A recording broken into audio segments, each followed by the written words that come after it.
అడిగితే ఆయన అన్నారు, పూర్వమాసీన్ మహాయక్షు సుకేతర్నామ వీర్యవాన్ అనపత్య శుభాచార సచతేపే మహాతప. పూర్వకాలంలో సుకేతు అనబడేటటువంటి ఒక యక్షుడు ఉండేవాడు. ఆయనకి చాలా కాలం బిడ్డలు లేరు. ఆయన బ్రహ్మగారిని ఉద్దేశించి తపస్సు చేశారు. తపస్సు చేస్తే చతుర్ముఖ బ్రహ్మగారు ప్రత్యక్షమయ్యారు. ప్రత్యక్షమై ఒక విచిత్రమైన వరాన్ని ఇచ్చాడు. ఆయన, నీకు కొడుకుల్ని ఇవ్వను, నీకు ఒక కూతుర్ని ఇస్తున్నాను. అది కామరూపి, మహాందగత్తె. ఆవిడికి 1000 ఏనుగుల బలం ఉంటుంది అని వరం ఇచ్చాడు. వరం ఇస్తే సరే కూతుర్ని ఇచ్చాడు కదా అని సంతోషించాడు. సుకేతు వెళ్ళిపోయాడు. వెళ్ళిపోతే దదౌ నాగసహస్రస్య బలం చాస్యాహ పితామహ సత్వేన పుత్రం దక్షాయ దదౌ బ్రహ్మా మహాయశాః. కానీ నత్వేన పుత్రం యక్షాయ దదౌ, కొడుకుని మాత్రం ఇవ్వలేదు. 1000 ఏనుగుల బలంతో కూతురు పుట్టింది. ఈ కూతురు పెద్దదవుతోంది, మంచి యవ్వనం, అందగత్తెగా తయారైంది. ఆవిడ్ని సుందుడు అనేటటువంటి ఆయనకిచ్చి వివాహం చేశాడు. వీళ్ళిద్దరికీ మారీచుడు అనేటటువంటి కుమారుడు కలిగాడు. ఇలా కలిగిన తరువాత చాలా స్వైరవిహారిణి అయి ఆ భర్తతో కలిసి 1000 ఏనుగుల బలం ఉంది కదా అని తిరుగుతోంది. ఒకనాడు చాలా పొట్టిగా ఉంటారు అగస్త్య మహర్షి. కానీ ఆయన బ్రహ్మతేజస్సు సామాన్యమైంది కాదు. ఎంత గొప్పవాడంటే అగస్త్యుడంటే, రాక్షసులందరూ సముద్ర గర్భంలో పడుకుంటున్నారయా, పాతాళ ద్వారానికి అడ్డొస్తోంది సముద్రం.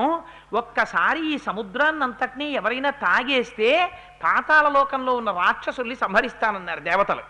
అంటే నేను తాగేస్తానన్నాడు అగస్త్య మహర్షి. ఆయన్ని అడిగారు. అడిగితే ఒక్కసారి అలా చేతిలోకి తీసుకుని ఆపోసన పట్టేశాడు. పట్టేసిన తరువాత ఆ రాక్షస సంహారం అయిపోయిన తర్వాత భూమి అంతా సక్రమంగా నిలబడాలంటే నీరు ఎంత ఉండాలో అంత నీరు ఉండాలి. అందుకని మళ్ళీ నీటిని విడిచిపెట్టేయమన్నారు. అగస్త్య మహర్షి, నువ్వు తాగావు కదా నీరు, దాన్ని మళ్ళీ వదిలిపెట్టేయమన్నారు. అంటే ఆయన అన్నాడు, మీరు నాకు ఆ మాట చెప్పలేదు ముందు, నేను సముద్రాల్ని తాగేశాను, జీర్ణం అయిపోయాయి, ఉన్న నీళ్ళేవో వదిలేస్తాను అని మూత్రద్వారంలోంచి వదిలిపెట్టేట. వదిలిపెడితే అందుకే ఉప్పగా ఉంటాయి సముద్ర జలాలు, స్నానానికి పనికిరావు, పర్వదినాల్లో మాత్రమే స్నానం. నా సొంతంగా చెప్పారనుకుంటున్నారేమో, బ్రహ్మవైవర్త పురాణంలో ఉంది విషయం. అందుకని అగస్త్య మహర్షి అంటే అంత గొప్పవాడు. అటువంటి అగస్త్య మహర్షి కస్యచిత్తదకాలస్య యక్షీ పుత్రమజాయత మారీచం నామ దుర్ధర్షం యస్యాపాద్రక్షసోభవత్. ఒకనాడి సుందుడు వెళ్ళి ఆ అగస్త్య మహర్షి మీద పడ్డాడు. పడేటప్పటికి ఆయన ఒక పెద్ద హుంకారం చేశారు. హుంకారం చేసి శపించి ఆ సుందుణ్ణి సంహరించారు. సంహరించేటప్పటికి తన భర్తని సంహరించాడని విశేషమైన కోపం వచ్చింది.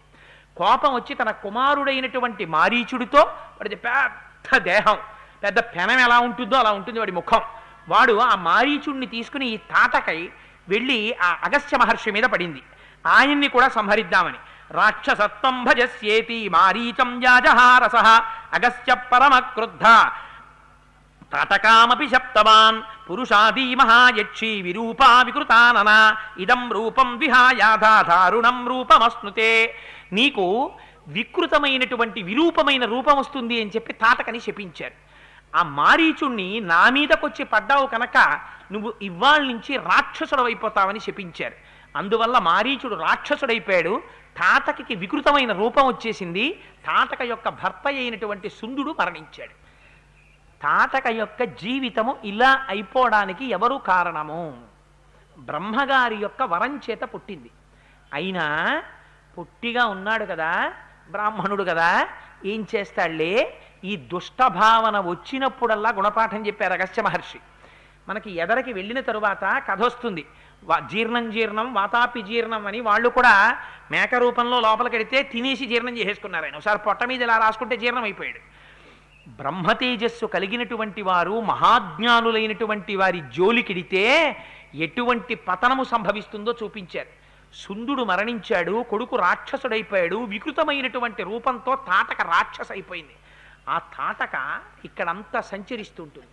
ఆవిడ నరభక్షణకి అలవాటు పడింది, మనిషి మాంసం తినడానికి అలవాటు పడిపోయింది. కాబట్టి ఆ తాటక ఉన్న చోట ఇంకా ఇక్కడ ఆ మలదము కరుషము అనేటటువంటి ఆ జానపదాలు, ఆ పట్టణాలు రెండు అదృశ్యమైపోయాయి. ప్రజలందరూ కూడా ఊరు విడిచిపెట్టి వెళ్ళిపోయారు. అందుచేత రామా, నువ్విప్పుడు ఈ రాక్షసిని సంహరించాలి. నృశంసమనృశంసం వా ప్రజారక్షణ కారణాత్ పాతకం వా సదోషం వా కర్తవ్యం రక్షతా సదా రాజ్యభార నియుక్తానాం ఏష ధర్మ సనాతనః. దశరథ్ ఎంత గొప్పగా మాట్లాడాడో చూడండి. విశ్వామిత్రుడు ఆయనకి బల అతిబల అని విద్యలు ఇచ్చాడంతే.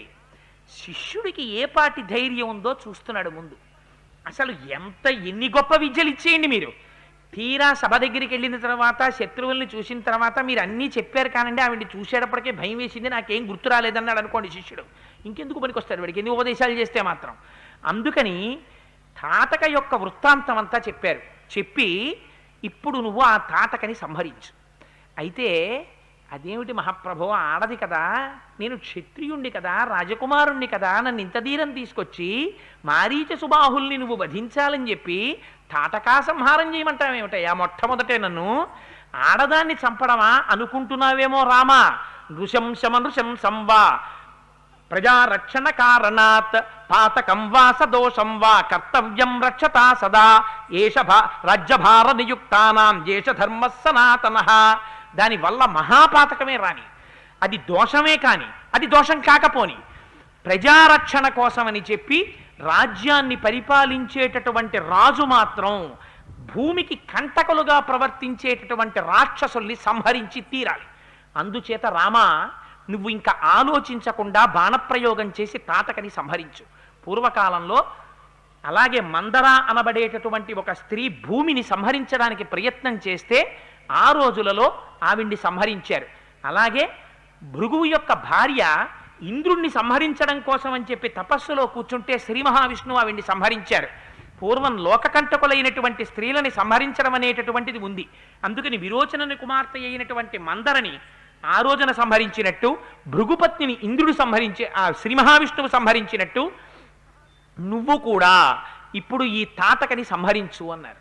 అంటే రామచంద్రమూర్తి చూశారట. ఆయన ఒక మాట అనొచ్చు, అయ్యా నేను సుక్షత్రియుణ్ణి, నేను ఆడదాన్ని చంపడం ఏమిటయా, పైగా ప్రారంభంలో ఇది నేను చెయ్యలేను అనొచ్చు, నేను చెయ్యను అనొచ్చు, లేదా చేస్తాను అనొచ్చు. చిత్రం ఏమిటో తెలుసా అండి, రామచంద్రమూర్తి అన్నారు పితుర్వచన నిర్దేశాత్ పితుర్వచన కారణాత్ వచనం కౌశికస్యేతి కర్తవ్యమని శంకయా గోబ్రాహ్మణ హితార్థాయ దేశస్యాస్య సుఖాయ చ తవ చైనా ప్రమేయస్య వచనం కర్తుముజ్యతః. మహానుభావ విశ్వామిత్ర, తాటకని చంపుతాను. ఎందుకు చంపుతానో తెలుసా? ఒకే ఒక కారణానికి తాటకని చంపేస్తాను. పితుర్వచన నిర్దేశాత్ పితుర్వచన కారణాత్. మా నాన్నగారు నన్ను పంపేటప్పుడు ఒక మాట చెప్పారు. విశ్వామిత్రుడు ఏది చెప్తే అది చెయ్యని చెప్పారు. నాకు మా తండ్రి గారి మాట శిరోధార్యం. ఇది రాముడంటే. పితృవాక్య పరిపాలన అంటే 14 ఏళ్ళ అరణ్యవాసం ఒక్కటి చెయ్యడం కాదు, ఎప్పుడెప్పుడు తండ్రి ఏ మాట చెప్తే ఆ మాట జ్ఞాపకం పెట్టుకుని ఔదల దాల్చాడు మహానుభావుడు. పితుర్వచన నిర్దేశాత్ పితుర్వచన కారణాత్ వచనం కౌశికస్యేతి కర్తవ్యమని శంకయా. దాని మీద నా గురువైనటువంటి నువ్వు చెప్పావు. గోబ్రాహ్మణ హితార్థాయ దేశస్యాస్య సుఖాయ చ తవ చైనా ప్రమేయస్య వచనం కర్తుముజ్యతః. లోకాన్ని రక్షించడం కోసం, ఇక్కడ ఉండేటటువంటి సంపదని రక్షించడం కోసం, మహర్షుల్ని రక్షించడం కోసం, మళ్ళీ వాళ్ళందరూ సంతోషంగా బ్రతకడం కోసం సుక్షత్రియ వంశంలో పుట్టినటువంటి నేను రాజ్యాన్ని పరిపాలించవలసిన వాణ్ణి తాటకాన్ని గ్రహణం చేసి తీరుతాను, అందుకని సంహరిస్తానన్నారు. అని అనడం ఏమిటి, ఒక్కసారి ఆ ధనస్సు తీసుకుని ధనుష్టంకారం చేశారు. ఆ ధనుష్టంకారం చేసేటప్పటికీ అందులోంచి వచ్చినటువంటి ధనితరంగాల్ని విద్యట తాటక. విని ఆశ్చర్యపోయిందిట. ఎవడురా ఇంత ధ్వని చేశాడనుకుందిట. ఎటువైపు నుంచి ఆ ధ్వని వస్తోందో అటువైపుకి బయలుదేరి వెళ్ళింది. వెడితే తాటకని చూడగానే రామచంద్రమూర్తి ఇచ్చినటువంటి గొప్ప సర్టిఫికెట్ ఏమిటో తెలుసా అండి ఆవిడికి. లక్ష్మణ చూశావా తాటకని అన్నారు. అన్నయ్య చూశానన్నయ్య అన్నారు. రాముడు అన్నాడు తాం హతాం భీమ సంకాశం. ఈ తాటకని చూస్తే ఓ మోస్తరు వాళ్ళైతే గుండె పగిలిపోయి చచ్చిపోతారు లక్ష్మణ అన్నాడు. అంటే దాని స్వరూపం ఎలా ఉంటుందో మీరు ఆలోచించండి. ఇంకా ఇది సహజమైనటువంటి ధైర్యం. అందుకే వాల్మీకి మహర్షి ఒక మాట అడిగారు ముందు, కోన్వస్మిన్ సాంప్రదం లోకే గుణవాన్ కశ్చ వీర్యవాన్ అన్నప్పుడు ఆత్మవాన్ కో అని అడిగారు. లోపల ధైర్యం ఉండాలి. గట్టిగా 2 లారీలో 2 జీపులో ఢీకొంటేనో లేకపోతే ఒకడు ఇంకొకరిని హత్య చేస్తేనో ఆ శవాన్ని చూడ్డానికే నాకు భయం అన్నవాడు పోలీస్ డిపార్ట్మెంట్లో ఏం షైన్ అవుతాడు. అందుకని ఏ డిపార్ట్మెంట్లో ఉన్నవాడు ఆ డిపార్ట్మెంట్కి సరిపోయేవాడై ఉండాలి. అందుకని అటువంటి తాటకిని చూసి భయపడిపోయేవాడైతే ఇంకా రాక్షస సంహారం రామచంద్రమూర్తి ఏం చేస్తారు? లక్ష్మణమూర్తితో తాటకన గురించి రామచంద్రమూర్తి ఆ మాట చెప్పారంటే దాని స్వరూపము ఎంత భయంకరంగా ఉంటుందో ఆలోచించండి.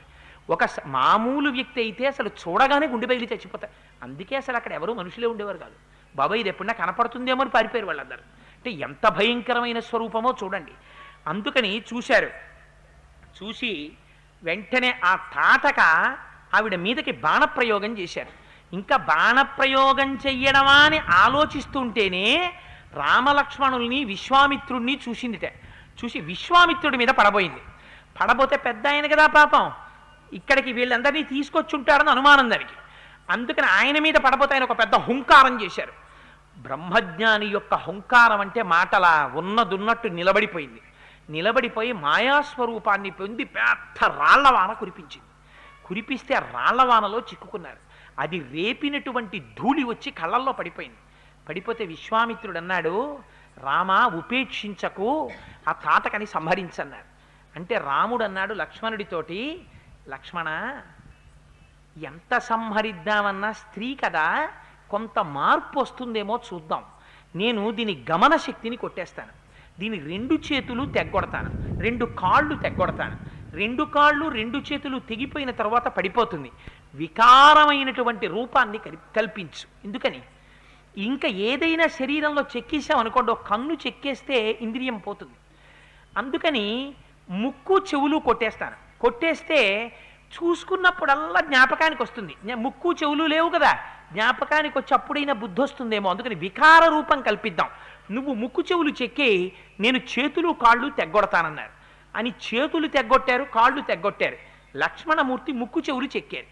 చెక్కితే దానసాధ్యం కుల అది మాయారూపాన్ని పొంది మాయమైపోయింది. మాయమైపోయి రాళ్ళవాన కురిపించింది. కురిపించి వచ్చి పెద్ద శరీరంతో రాముడి మీద పడబోతోంది. పడబోతుంటే విశ్వామిత్రుడు అన్నారు, రామా ఇక ఉపేక్షించకు, అసుర సంధ్యా సమయం అయిపోతోంది, చీకటి పడిపోయిందా, తాటక శక్తి పెరిగిపోతుంది, అందులో మాయావి, ఆడదని ఆలోచించకు. ఇంత చెప్పినా నువ్వు ఇంకా ఆడది అని ఆలోచిస్తున్నావు. ఇది కరుణా సముద్రుడు రాముడంటే. అందుకని ఇంకా ఆలోచించకుండా బాణప్రయోగం చేయమన్నారు. ఒక పిడుగు లాంటి బాణాన్ని దాని గుడ్డెల మీద కొట్టారు. పెద్ద హాహాకారం చేస్తూ నెత్తుటి ఏళ్లు ప్రవహిస్తుండగా ఆ తాటక భూమి మీద పడిపోయి ప్రాణాలు విడిచిపెట్టేసింది. తాం హతాం భీమ సంకాశం దృష్ట్వా సురపతిస్తథా సాధు సాధ్వితి కాకుత్సం సురాశ్చ సమపూజయన్. వెంటనే దేవేంద్రుడు, దేవతలు మొదలైనటువంటి వాళ్ళందరూ చూశారు. చూసి ఎంత ఆనందపడిపోయారో మహానుభావ, ఇన్నాళ్ళకి తాటకా సంహారం అయింది, ఇంకా ఇక్కడ ఉన్నటువంటి జానపదాలు వర్ధిల్లుతాయి. విశ్వామిత్రుడు లోకమునకు చికిత్స చేయడం ప్రారంభం అయిపోయింది. అందుకని తాటకా సంహారం అయింది. ఇప్పుడు ఎప్పుడైతే తనకున్న ధైర్యంతో తాటకా సంహారం చేశాడో దేవతలందరూ ఇంద్రుడు పరిగెత్తుకుంటూ విశ్వామిత్రుడి దగ్గరికి వచ్చారట. వచ్చి వాళ్ళు ఏమని అడిగారో తెలుసా అండి? మహానుభావ, ధైర్యం అంటే ఇది కదా ఉండవలసింది, ఇంత ధైర్యం ఉన్నవాడి దగ్గర ఉండాలి, అస్త్రశస్త్రాలన్నీ ఉన్నాయా? రేపొద్దున్న రాక్షసులందరినీ దునుమాడతాడు, పుట్టవలసిన వాడు పుట్టాడు, నరుడిగా ప్రవర్తిస్తున్నాడు, ఇంత ముక్కవోని ధైర్యంతో ఉన్నాడు. నీ దగ్గర అదిగో ఆ నిన్నటి రోజున చెప్పుకున్నటువంటి ఆ మహానుభావుడు కౌశికుడిగా నువ్వు పరిపాలన చేస్తున్నప్పుడు ఆ జయ సుభద్ర అనేటటువంటి ఆ దక్ష ప్రజాపతి యొక్క కుమార్తెలిద్దరికీ చెరుకో 50 అస్త్రాలు పుడితే నువ్వు వాటిని తీసుకున్నావు కదా, ఆ అస్త్రములనన్నింటినీ రామలక్ష్మణులకి ఉపదేశం చెయ్యి, చేస్తే ఈ అస్త్రబలంతో వాళ్ళు రాక్షసుల్ని నిగ్రహిస్తారన్నారు. విశ్వామిత్రుడి యొక్క శక్తి అంటే ఏమిటో చూడండి. భారతదేశంలో ఆర్ష సాంప్రదాయంలో అసలు శక్తి అన్నది ఎక్కడుందో తెలుసా అండి? ఏమీ తెలియనట్టుగా బ్రహ్మదండం పట్టుకొని అరణ్యాల్లో కూర్చుని తపస్సు చేసుకున్న వాళ్ళ దగ్గర ఉంది. అందుకే అలెగ్జాండర్ అంటాడు, భారతదేశం వెళ్ళిన తరువాత ఎవరి జోలికన్నా వెళ్ళండి, కానీ అరణ్యాల్లో పెద్ద పెద్ద చెట్ల కింద బ్రహ్మదండాలు పట్టుకుని తపస్సు చేసుకుంటూ ఉంటారు, కమండలాలు పట్టుకుని. వారి దగ్గరికి మాత్రం వెళ్ళి గట్టిగా మాట్లాడకండి, బహువినయంతో మాట్లాడండి. వాళ్ళది తపశ్శక్తి, మనది కేవలం బాహుశక్తి, వాళ్ళ ముందు మనం నిలబడలేమని చెప్పాడు. ఇది ఆర్ష సంప్రదాయం, మన మహర్షుల యొక్క శక్తి అంటే. ఈ మాట చెప్పగానే విశ్వామిత్రుడు పొంగిపోయి ఆయన ఇచ్చినవి ఏమిటో తెలుసా అండి? అస్త్రం హయశిరో నామ క్రౌంచమస్త్రం తథైవచ శక్తి ద్వయంచ కాకుస్తా తదా దదామి తవ రాఘవ. హయశిరోనామం అనేటటువంటి అస్త్రాన్ని ఇచ్చట, క్రౌంచమస్త్రం ఇచ్చట. ఇవన్నీ అస్త్రాలంటే బయట ఏదో బాణాల్లాగో గొడ్డళ్ళల్లాగో గుణపాల్లాగో ఏం దగ్గర ఉండవు, వాటికి మంత్రాలు ఉంటాయి. ఆ మంత్రం ఉపదేశం చేస్తారు. ఉపదేశం చెయ్యగానే ఆ మంత్రోపదేశం పొందగానే ఆ అస్త్రం స్వరూపాన్ని పొందుతుంది. పొంది వచ్చి పక్కన నిలబడి నమస్కారం చేస్తుంది. అయ్యా నువ్వు ఉపదేశం పొందావు, ఏం చెయ్యమంటావు? అస్త్రం హయశిరో నామ క్రౌంచమస్త్రం తథైవచ శక్తి ద్వయంచ కాకుస్తా తదామి తవ రాఘవ కంకాళం ముసలం ఘోరం కపాలమధ కంకణం ధారయంత సురాయోని దదామ్యేతాని సర్వశః. ఇవెవరు? రాక్షసులు ధరిస్తారట బ్రహ్మాండమైనటువంటి రోకళ్ళు. వాటి పేరు కంకాళము, ఘోరము, కపాలము, కంకణము. ఈ 4 ముసలములు అంటే రోకళ్ళు. అవి కూడా వాటికి సంబంధించినటువంటి మంత్రాలు కూడా విశ్వామిత్రుడికి తెలుసు. అందుకని ధర్మచక్రం తతో వీర కాలచక్రం తథైవచ విష్ణు చక్రం తథాత్యుగ్ర మైంద్రమస్త్రం తథైవచ వజ్రమస్త్రం నరశ్రేష్ఠ శైవం శూలవరం తథా అస్త్రం బ్రహ్మశిరశ్చైవ ఐషీకమసి రాఘవ దదామి తే మహాబాహో బ్రహ్మామస్త్రమనుత్తమం గదే ద్వే చైవ కాకుత్స మోదకీ శిఖరీ ఉభే ప్రదీప్తే నరసార్దూల ప్రయచ్ఛామి నృపాత్మజ ధర్మపాశమహం రామ కాలపాశం తథైవచ పాశం వరుణమస్త్రం చ దదామ్య హమమనుత్తమం అశనీత్వే ప్రయచ్ఛామి శుష్కార్ద్రే రఘునందన దదామి చాస్త్రం పైనాకమస్త్రం నారాయణం తథా ఆగ్నేయమస్త్రం దయితం శిఖరం నామతః వాయవ్యం ప్రధనం నామ దదామి చ తనానఘ.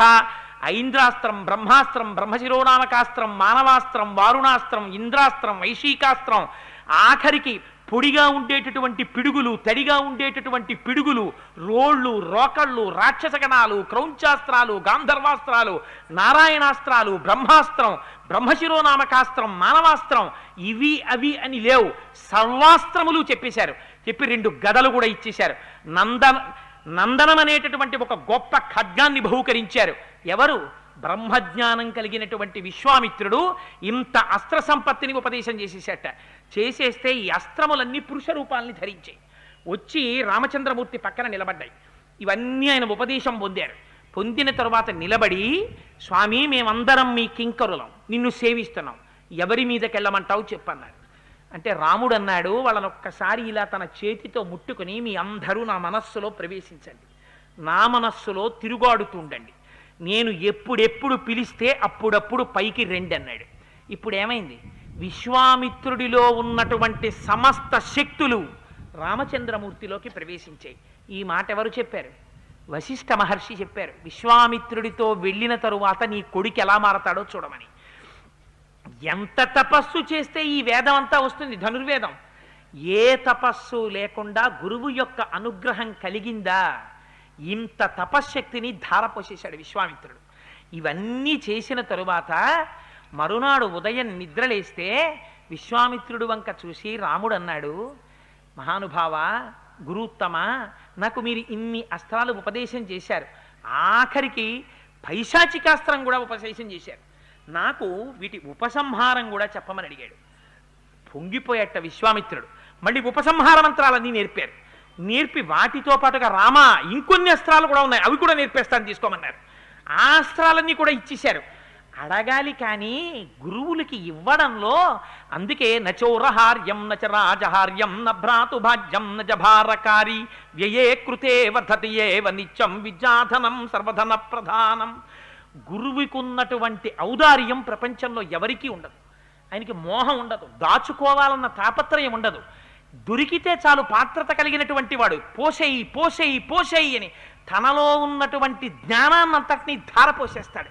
గురువు యొక్క ఔదార్యం అంటే ఎలా ఉంటుందో, గురువు పాదములు పట్టుకుంటే, గురువు వెంట వెడితే ఎటువంటి మార్పు వస్తుందో, ఇవాళ రామచంద్రమూర్తిని మన లోకములకంతటికి రక్షకుడిగా మనకు అందించినటువంటి మహానుభావుడు విశ్వామిత్రుడు.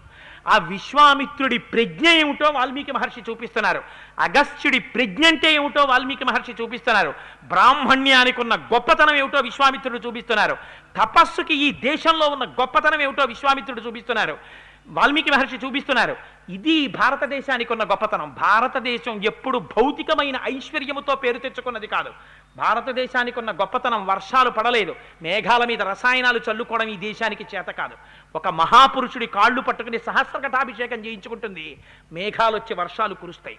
అందుకే ఈ దేశానికి ఆయువు పట్టు వేదం. వేదము ప్రమాణముగా బతికినటువంటి దేశం ఈ దేశం. అందుకని వేద ప్రమాణాన్ని, బ్రాహ్మణ్యాన్ని, బ్రహ్మజ్ఞానికి ఉండేటటువంటి శక్తిని వాల్మీకి మహర్షి రామచంద్రమూర్తిని తయారు చేసినటువంటి విశ్వామిత్రుని యొక్క ఆ క్యారెక్టర్ని, ఆ శీలాన్ని, ఆ వ్యక్తిత్వాన్ని ఆవిష్కరించడంలో నిరూపించి చూపించారు. ఇంత గొప్పగా ఉపసంహార మంత్రాలన్నింటినీ కూడా చూపించిన తరువాత పొంగిపోయారట. పొంగిపోయి మళ్ళీ ఎన్నో అస్త్రాలని ఉపదేశం చేశారు. ఉపదేశం చేసిన తరువాత మరునాడు ఉదయం నడుస్తుంటే అక్కడ సిద్ధాశ్రమం అనేటటువంటి ఆశ్రమం కనపడింది. ఈ ఆశ్రమం ఎవరిది, ఎందుకు ఇక్కడుంది అని అడిగారు రామచంద్రమూర్తి. అడిగితే అప్పుడు మహానుభావుడు చెప్పాడు, సిద్ధాశ్రమమితి ఖ్యాత సిద్ధో హ్యత్ర మహాతపాః ఏతస్మిన్నేవ కాలేతు రాజా వైరోచ నిర్బలిః. ఒకానొకప్పుడు విరోచనుని యొక్క కుమారుడైనటువంటి బలిచక్రవర్తి అపారమైనటువంటి పరాక్రమాన్ని పొంది ఇంద్రుణ్ణి రాజ్యభ్రష్టుణ్ణి చేసి ఇంద్రుడి యొక్క రాజ్యాన్ని కూడా తన రాజ్యంగానే పొందాడు. ఇంద్రుడు శ్రీ మహావిష్ణువుకి భక్తుడే, బలిచక్రవర్తి విష్ణు భక్తుడే. ఇద్దరినీ సంస్కరించవలసినటువంటి అవసరం ఏర్పడింది. అందుకని ఇప్పుడు ఒక రాక్షసుణ్ణి నిగ్రహించినట్టు నిగ్రహించడం కుదరదు. అందుకని అక్కడ కశ్యప ప్రజాపతి తపస్సు చేశారు. ఎవరితో? అదితితో కలిసి. అక్కడే శ్రీ మహావిష్ణువు కూడా పూర్వాశ్రమంలో కొన్ని వేల యుగాలు తపస్సు చేశారు. ఆయనతో పాటుగా అక్కడే వామనమూర్తి యొక్క ఆవిర్భావం జరిగింది. ఎందుచేత కశ్యప ప్రజాపతి అడిగారు శ్రీ మహావిష్ణువుని, మళ్ళీ నా కుమారుడైనటువంటి ఇంద్రుడికి రాజ్యాన్ని ఇప్పించడం కోసమని నువ్వు ఉపేంద్రుడిగా పుట్టాలన్నారు. ఉపేంద్రుడంటే ఇంద్రుడి తమ్ముడు. రాజ్యం ఇవ్వడం కోసమని ఇంద్రుడి తమ్ముడిగా ఆయన పుట్టి, ఎవ్వరు అడగడానికి ఇష్టపడరు. ఒకరి దగ్గరికి వెళ్ళి చెయ్యి చాపడం అంటే ఎంత చులకన. ఒకరి దగ్గర చెయ్యి చాపరు. కానీ తన భక్తుడైనటువంటి వాణ్ణి నిగ్రహించలేక మహానుభావుడు వామనమూర్తిగా పుట్టివాడిగా వచ్చి బ్రహ్మచారిగా ఏది అడిగితే అది ఇచ్చేసేటటువంటి స్వభావం ఉన్నవాడు బలిచక్రవర్తి యాగం చేస్తున్నాడని చెప్పారు. అక్కడికి వెళ్ళి చెయ్యి చాపి అడిగారు, నాకొక్క 3 అడుగుల నేల దానమివ్వయా బలి అని అడిగారు. ఎందుకు 3 అడుగులు? నీకేం కావాలో చెప్పు, నీకేం కావాలంటే అది ఇచ్చేస్తాన్నాడు బలిచక్రవర్తి. నిజంగా పోతన గారు భాగవతంలో అందించారండి. వరచేలములో, మాడలో, పలములో, వన్యంబులో, గోవులో, కరులో, కాలములో, నికేతనములో, లేకపోతే వన్యంబులో, కాంతలో నీకేం కావాలి చెప్పు, ఏం కావాలంటే అది ఇచ్చేస్తానన్నాడు. అంటే ఆయన అన్నాడు, ఒంటివాడ నాకు 1-2 అడుగుల మెరయిమ్ము సొమ్ము మెరయొల్ల కోర్కె తీర బ్రహ్మ కూకటి ముట్టెద దనకుతుక సాంద్ర దానవేంద్ర. నాకెందుకయా 3 అడుగుల నేల దానవి? నువ్వు దానం ఇచ్చానన్నావా, నేను బ్రహ్మాండాలన్నింటినీ ఆక్రమించేస్తాను, చూపిస్తానన్నాడు. పాపం బలిచక్రవర్తి 3 అడుగుల నేల దానం చేసేసాడు. దానం చేసెయ్యగానే ఒక పాదంతో భూమిని కొలిచేశాడు. ఇంతంతైవటుడు ఇంతయై మరియుతానింతై అభోవీధిపై అంతైతో యదమండలగ్రమున కల్లంతై ప్రభారాశిపై అంతై చంద్రునికంతయై ధ్రువునిపై అంతై మహర్వాటిపై అంతై సత్య పదోన్నతుండగుచు బ్రహ్మాండాంత సంవర్తియై రవిబింబింబమంప పత్రమగు ఛత్రంబై శిరోరత్నమై శ్రవణాలంకృతియై గళాభరణమై సవర్ణ కేయూరమై చెవిమత్కంకణమై కటిస్థలి ముదంచద్ఘంటయై నూపురప్రవరంబై పదపీఠమై వటుడుతా బ్రహ్మాండమున్ నిండుచోన్ తన పుట్టిల్లెదె పొమ్మటంచునజుడున్ తన్నాభి పంకేరుహంబు నిరీక్షించి నటించి తత్పాద శేచనముంచేసి కమండలూదకములన్ చల్లించి తత్తోయముల్ వినివీధిన్ ప్రవహించదేవనదిగా విశ్వాత్ము కీర్తి ప్రభన్. ఆనాడు మహానుభావుడు సమస్త బ్రహ్మాండములు నిండిపోయాడు వామనమూర్తిగా వచ్చి. ఆ వామనమూర్తి ఇక్కడే కూర్చుని తపస్సు చేశారయ్యా. ఇది సిద్ధాశ్రమం అంటారు. కశ్యప ప్రజాపతి యొక్క కోరిక తీరినటువంటి ఆశ్రమం ఇది. ఇక్కడే శ్రీ మహావిష్ణువు తపస్సు చేశారు. ఇక్కడే శ్రీ మహావిష్ణువు ఇంద్రుడికి తమ్ముడు ఉపేంద్రుడై పుట్టాడు. వామనమూర్తి అని పేరు పెట్టుకుని దానం పుచ్చుకున్నాడు. పుచ్చుకుని తిరిగి ఇంద్రుణ్ణి రాజ్యమునందు ప్రతిష్ఠ చేశాడు. అందుకని అందరూ తమ తమ కోరికలు తీర్చుకున్నటువంటి ఆశ్రమం కనుక ఈ ఆశ్రమానికి సిద్ధాశ్రమం అని పేరు అని ఒక విచిత్రమైనటువంటి మాట చెప్పారు. ఎవరు? వాల్మీకి. విశ్వామిత్రుడు రాముడితో అంటూ, ఇదిగో ఇక్కడ ఉన్నటువంటి సిద్ధాశ్రమం నా ఒక్కడితే కాడు, అద్య గచ్చామహే రామ సిద్ధాశ్రమమనుత్తమం తదాశ్రమ పదం తాత తవాప్యేతద్యథా మమ. ఈ ఆశ్రమంలో నేనిప్పుడు ప్రస్తుతం యాగం చేస్తున్నది ఇక్కడే చేస్తున్నాను. కానీ రామ, ఈ ఆశ్రమం నాదే కాదు, ఈ ఆశ్రమం నీది కూడా అనుకో, లోపలికి రా అన్నారు. ఎందుకని? అక్కడ ముందు తపస్సు చేసిన వారు శ్రీ మహావిష్ణువు, ఆ ఆశ్రమం ఆయింది. అక్కడే వామనమూర్తి తపస్సు చేశారు, ఆశ్రమం ఆయింది. ఇవాళ ఆ ఆశ్రమంలో సిద్ధి పొందడానికి విశ్వామిత్రుడు తపస్సు చేస్తున్నాడు, విశ్వామిత్రుడు యాగం చేస్తున్నాడు. అందుకని ఈ ఆశ్రమం నిధి కూడా ఈ చెప్పడంలో నువ్వు శ్రీమన్నారాయణుడు అని నాకు తెలుసు రామా, అందుకని నాదే కాదు ఈ ఆశ్రమం, నిధి కూడా ఉండన్నారు. ఉండని బ్రహ్మాండమైనటువంటి యాగం ప్రారంభమైంది. రామా చాలా జాగ్రత్తగా ఉండు, 6 రాత్రులు 6 పగళ్ళు నువ్వు ఈ యజ్ఞాన్ని కాపలా కాయాలి. దీక్ష వహించి నేను మౌనంలోకి వెళ్ళిపోతున్నాను. చిట్ట చివరికి వచ్చేసరికి యాగాన్ని పాడు చేసేస్తారు మారీచ సుబాహులు వచ్చి, జాగ్రత్త పడమన్నారు. 5 రాత్రులు గడిచిపోయాయి. 6వ రోజు ప్రవేశించింది. రాముడు లక్ష్మణుడితో అన్నాడు, లక్ష్మణ చాలా జాగ్రత్త, ఇవాళతో యాగం పూర్తవ్వాలి, ఇప్పుడే దీన్ని పాడు చెయ్యడం కోసమని వస్తారు రాక్షసులు, చాలా అప్రమత్తతతో ఉండమన్నాడు. అదే సమయంలో అనుకోకుండా వేదిలో ఉన్నటువంటి అగ్నిహోత్రం భగ్గున మండింది. అలా యాగం జరుగుతుండగా అగ్నిహోత్రం ఒకేసారి మండి పైకి లేచి కిందకి దిగితే ఏదో యాగానికి ప్రతిబంధకమైనటువంటి ఒక దుష్టశక్తి ప్రవేశించడం ప్రారంభమవుతోంది అని ఒక దుశ్శకునాన్ని చెప్పినట్టు. వెంటనే రాముడు గమనించాడు. సర్వశాస్త్రపారంగతుడు మహానుభావుడు, విశ్వామిత్రుడి శిష్యుడు, వశిష్ఠుడి దగ్గర విద్య నేర్చుకున్నవాడు. ఇదిగో దుర్నిమిత్తం తోస్తోంది, రాక్షసులు రావడానికి సిద్ధపడుతున్నారు, జాగ్రత్త పడన్నాడు. వెంటనే కామరూపులై మారీచ సుబాహులు వచ్చారు. వారితో పాటు కొన్ని వేల మంది రాక్షసులు వచ్చారు. ఆ పైనుంచి కుండలతో రక్తాన్ని అగ్నిహోత్రంలోకి పోశారు. పొయ్యగానే రక్తం పడగానే అగ్నిహోత్రం భగ్గున పైకి లేచింది. చూశాడు రాముడు. మానవం పరమోదారా మంత్రం పరమభాస్వరం చిక్షేప పరమ క్రుద్ధో మారీచో రచి రాఘవ. లక్ష్మణ చూడు, మానవాస్త్రం పెట్టి కొడుతున్నాను మారీచుణ్ణి. మానవాస్త్రం చాలా చల్లగా ఉంటుంది, అందుకని మానవాస్త్రం పెట్టి కొడితే ప్రాణాలు పోవు. కానీ వీడి ఇక్కడి నుంచి 100 యోజనముల దూరం వెళ్ళి సముద్రంలో పడిపోతాడు. పడిపోయి ఆ తర్వాత తెలివి వస్తుంది, స్పృహ తప్పిపోతాడు. అల్లా కొడుతున్నాను చూడని మానవాస్త్రం ప్రయోగం చేశారు. అది చల్లగా ఉంటుందేమో, ప్రాణం తీయదు. తీయకుండా వాడిని 100 యోజనాల దూరం తీసుకుపోయి సముద్రంలో బారేసింది. ఒకేసారి కొట్టారు మారీచుడిని రామచంద్రమూర్తి. కొడితే వాడు ఏమన్నాడో తెలుసా అండి అరణ్యకాండలో, రకారాదీని రామాని రామత్రస్తస్య రావణ రత్నాని చరదాశ్చైవ విత్రాస జనయంతిమే అన్నాడు. ఒరే రావణ, నా దగ్గరికి ఎవరైనా వచ్చి రా అంటే తర్వాత మా అంటారేమో అని అప్పటి నుంచి పారిపోతూనే ఉన్నాను రా అన్నాడు. ఎవరైనా నా దగ్గరికి వచ్చి రత్నం అందామని రథం అందామని రా అన్నారనుకో, తర్వాత మా అంటారేమో అని పారిపోతుంటాను నేను. నాకంత భయం రా. ఒక్కసారి కొట్టాడు రాముడు జీవితంలో. రాముడి దెబ్బంటే నీకు తెలియక ఇలా విచ్చలవిడిగా తిరుగుతున్నావు అన్నాడు. నేను మానవాస్త్రం పెట్టి కొట్టారు. ఆ తర్వాత సుబాహుడు వచ్చాడు.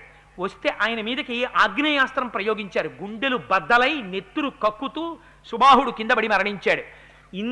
ఇన్ని వేల మంది రాక్షసుల్ని వాయువ్యాస్త్రం ప్రయోగించారు. ప్రయోగించి ఒక్కసారి వాళ్ళని కొట్టారు. కొట్టేటప్పటికి ఆ రాక్షసులందరూ మరణించారు. యాగం పూర్ణంగా పరిసమాప్తమైపోయింది.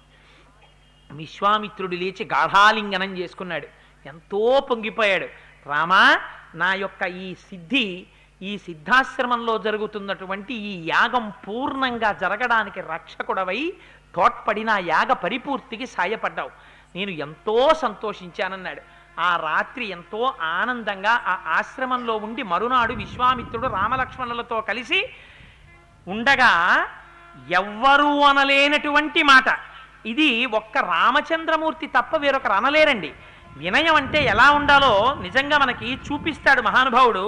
ఆయన వచ్చి అంటాడు, రాముడు ఇమౌ స్మముని శార్దూల కింకరౌ సుమపస్థితౌ ఆజ్ఞాపయదేష్టం వై శాసనం కరవావకిం. రాత్రి అంత యాగాన్ని రక్షించాడు. తెల్లవారేటప్పటికి పొద్దున్న లేవగానే నిన్న రాత్రి మనం బలి కొట్టేశాను రా. ఆ మారీచుండేమో మానవాస్త్రం పెట్టి కొట్టాం, సుబాహుండేమో ఆగ్నేయాస్త్రం పెట్టి కొట్టాం, కొన్ని వేల మంది రాక్షసుల్ని వాయువ్యాస్త్రాలు పెట్టి కొట్టాం.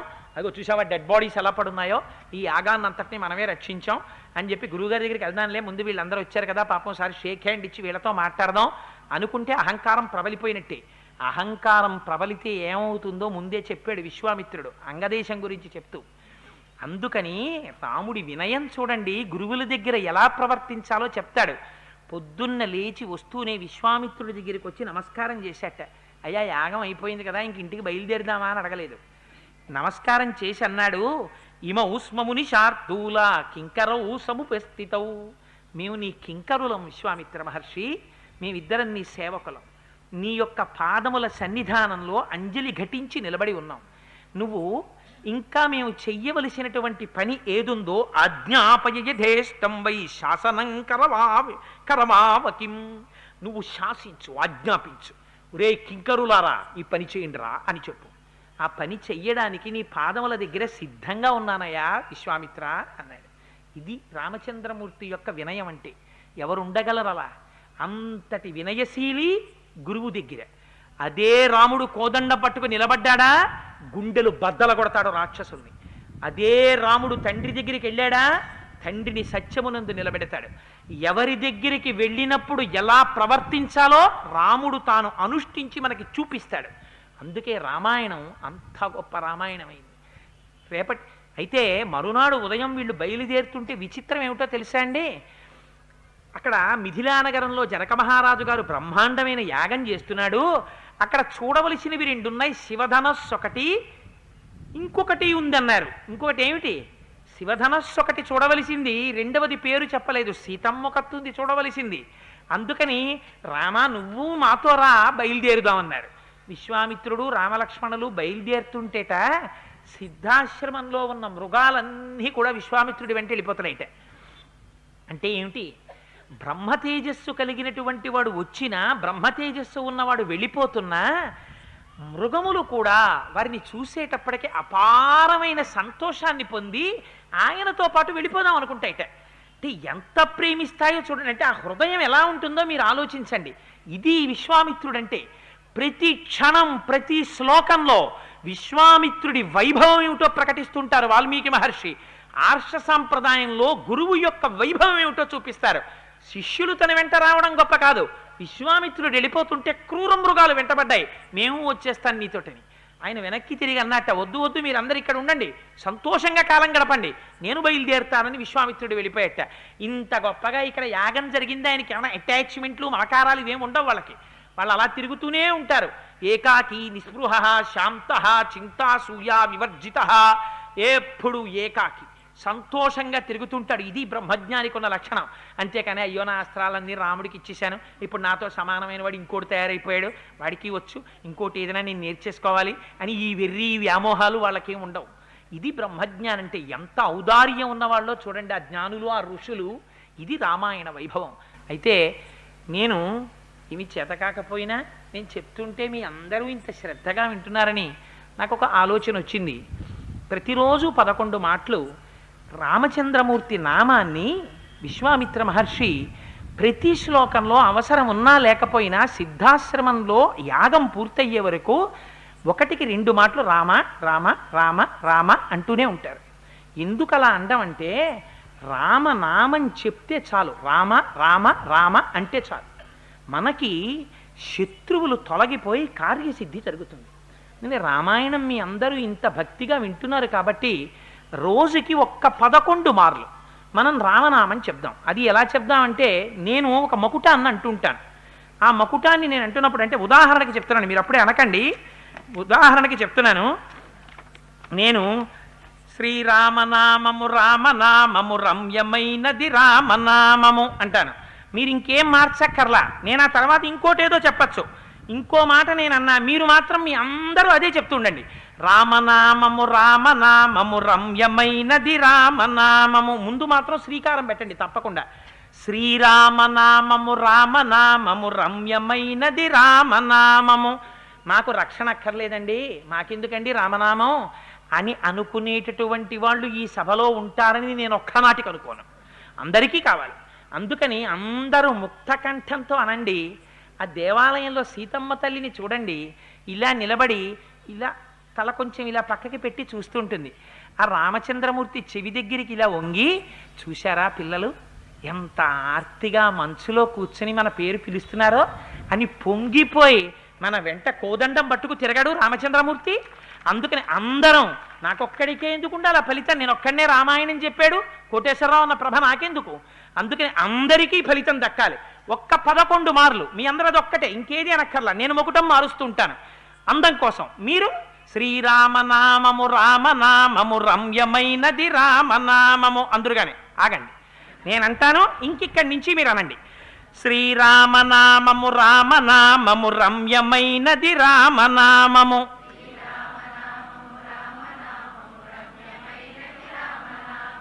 శ్రీమదఖిల రహస్య మంత్ర విశేషధామము రామనామము.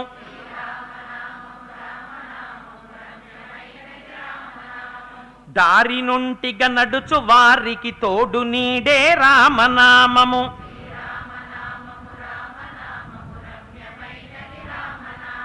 నారదాది మహామునీంద్రులు నమ్మినది శ్రీరామనామము.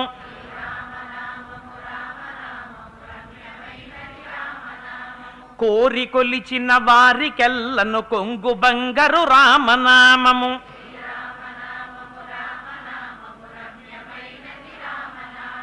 పాహి కృష్ణాయనచు ద్రౌపది పలికినది శ్రీరామనామము.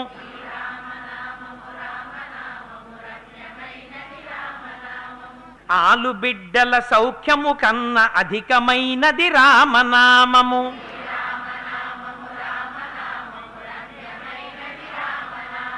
నీవు నేనను భేదమేమియు లేకయున్నది రామనామము.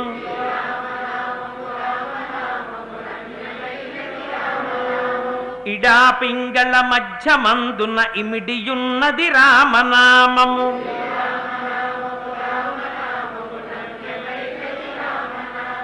అండపిండ బ్రహ్మాండములకు ఆధారమైనది రామనామము.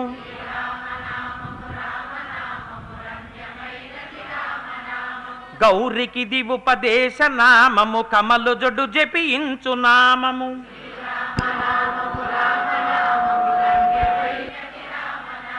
గోచరంబగు జగము లోపల గోప్యమైనది రామనామము.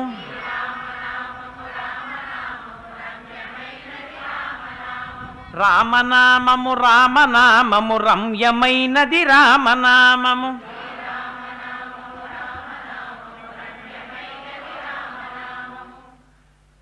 వాల్మీకి మహర్షికి ఒక అలవాటు ఉంది. సాధారణంగా ఆయన ఫలస్థుతి చెప్పరు. ఇది వింటే ఈ ప్రయోజనం వస్తుంది అని ఎక్కడా వాల్మీకి మహర్షి ఏ విషయానికి సాధారణంగా ఆయన అనరు. అటువంటిది వాల్మీకి మహర్షి బాలకాండలో 2 చోట్ల అన్నారు. గంగావతరణం వింటే ఫలస్థుతి చెప్పారు. స్కందోత్పత్తి వింటే ఫలస్థుతి చెప్పారు. రేపటి రోజు ఆదివారం కనుక ఇవాళ ఇక్కడ వరకే చెప్పి ఆపడానికి కారణం మహోత్కృష్టమైనటువంటి ధర్మాలంటే ఏమిటో, ఏ ధర్మం ఈ జాతికి ఆయువు పట్టో దాన్ని రేపటి రోజున బాలకాండ నిరూపిస్తుంది. నిరూపించి రేపటి రోజున గంగావతరణ ఘట్టాన్ని ప్రస్తావన చేస్తాను. ఆ గంగావతరణం వింటే విన్నంత మాత్రం చేత కొన్ని కోట్ల జన్మల నుంచి మన శరీరాన్ని అంటిపెట్టుకున్న పాపరాశి ఉత్తర క్షణం దగ్ధమైపోతుందని వాల్మీకి మహర్షి అభయం ఇచ్చారు. అందుకని రేపటి రోజున ఆ గంగావతరణ ఘట్టాన్ని వివరిస్తాను. సర్వం శ్రీ ఉమామహేశ్వర పరబ్రహ్మార్పణమస్తు. స్వస్తి.